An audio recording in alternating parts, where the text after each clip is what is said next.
Yo, what's up mga ka-sir? For today's video guys, gagawa tayo ng di-diamond na saranggola mga lodi. So request nga pala ito ni Don Lotibo Nicolas. So maraming salamat lodi sa pag-request ng saranggola na gagawin natin mga lodi. So ito na guys, panoorin nyo guys yung aking paggawa ng ating di-diamond na saranggola guys, or kung tawagin ay 3 kings mga lodi. So yun guys, ginamit ko na yung tansi na 0.60mm mga lodi. So ilalagay ko yung link kung saan ako bumili nitong pangtali natin ng baskagan ng mga saranggola natin guys sa kawayan. So nandyan sa ibaba ng comment section yung link kung saan ko nabibili yung tansi na 0.mm or monoline na tansi mga lodi. So ito na nga guys, ayan, tinatalian natin gamit yung 0.60mm natin na tansi mga lodi. So mainam pala talaga to na gamitin na pangtali mga lodi. Tatlong klase kasi yung ginagamit ko na pangtali sa saranggola guys, yung straw, yung merong kulay na straw guys. So ipapakita ko rin kung paano ako magtali ng ganun mga lodi. At syempre itong ating tansi na maliit. So yan na nga guys yung ating baskagan mga lodi. So nabubuo na yung ating baskagan para sa saranggola na binubuo natin mga lodi. So yun nga guys. At syempre para makuha ko yung pinakagitna ng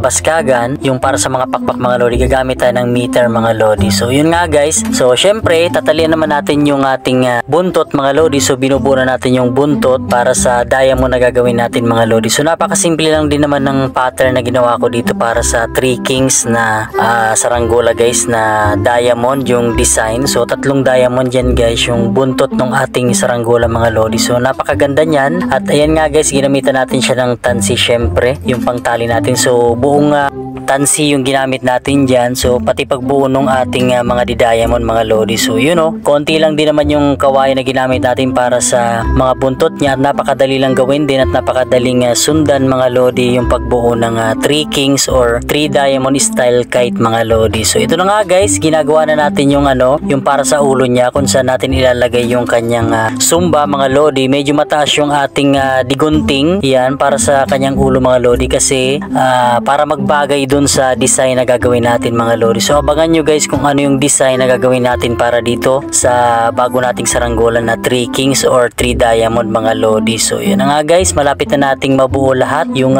kabuuan ng ating saranggola mga lodi. Tatalian muna natin yung ating salagunting mga lodi dun sa may uluhan mga lodi, yung triangle. At ito na nga guys, nilalagyan ko na siya ng yan mga bagting dun sa mga pakpak mga lodi. So ginagawa ko yan para syempre merong laban sa malakas na hangin mga lodi yung pabalat niya mga lodi. So dalawang tali yan mga lodi yung ginagawa ko mga lodi. So yun guys, so syempre supportan yung ating YouTube channel mga lodi, huwag yung kakalimutan, at syempre yung ating page. At ito na nga guys, nabuo ko na yung di-diamond niya mga lodi. So yun na nga guys yung ating di-diamond dito sa saranggola na ginawa natin mga lodi. Kung mapapansin nyo guys, napakalinis din at napakaganda kapag tansi talaga yung ginamit natin na pangtali mga lodi. So yun na nga guys yung ating montage.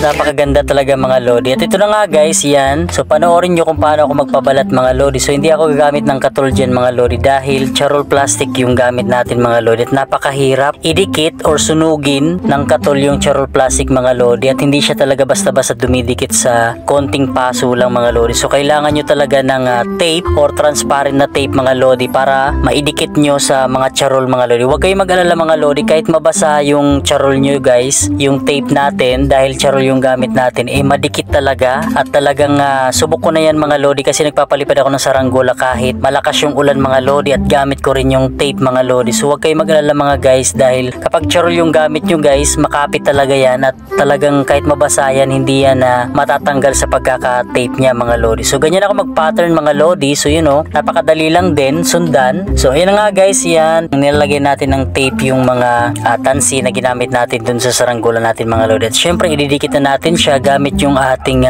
bustik na contact cement na rugby mga lodi. So ilalagay ko rin yung link sa baba ng comment section na to guys kung saan ako bumibili ng pandikit sa saranggola na ginagawa natin mga lodi. So yun nga guys, nilinis na natin yung mga sobra-sobra at syempre nilagyan na natin siya ng sumba na gawa sa plastic bottle mga lodi. May mga video rin ako na ginawa para sa paggawa ko ng sumba. So kinakayos ko siya mga lodi. Yun nga guys, papaliparin na natin siya.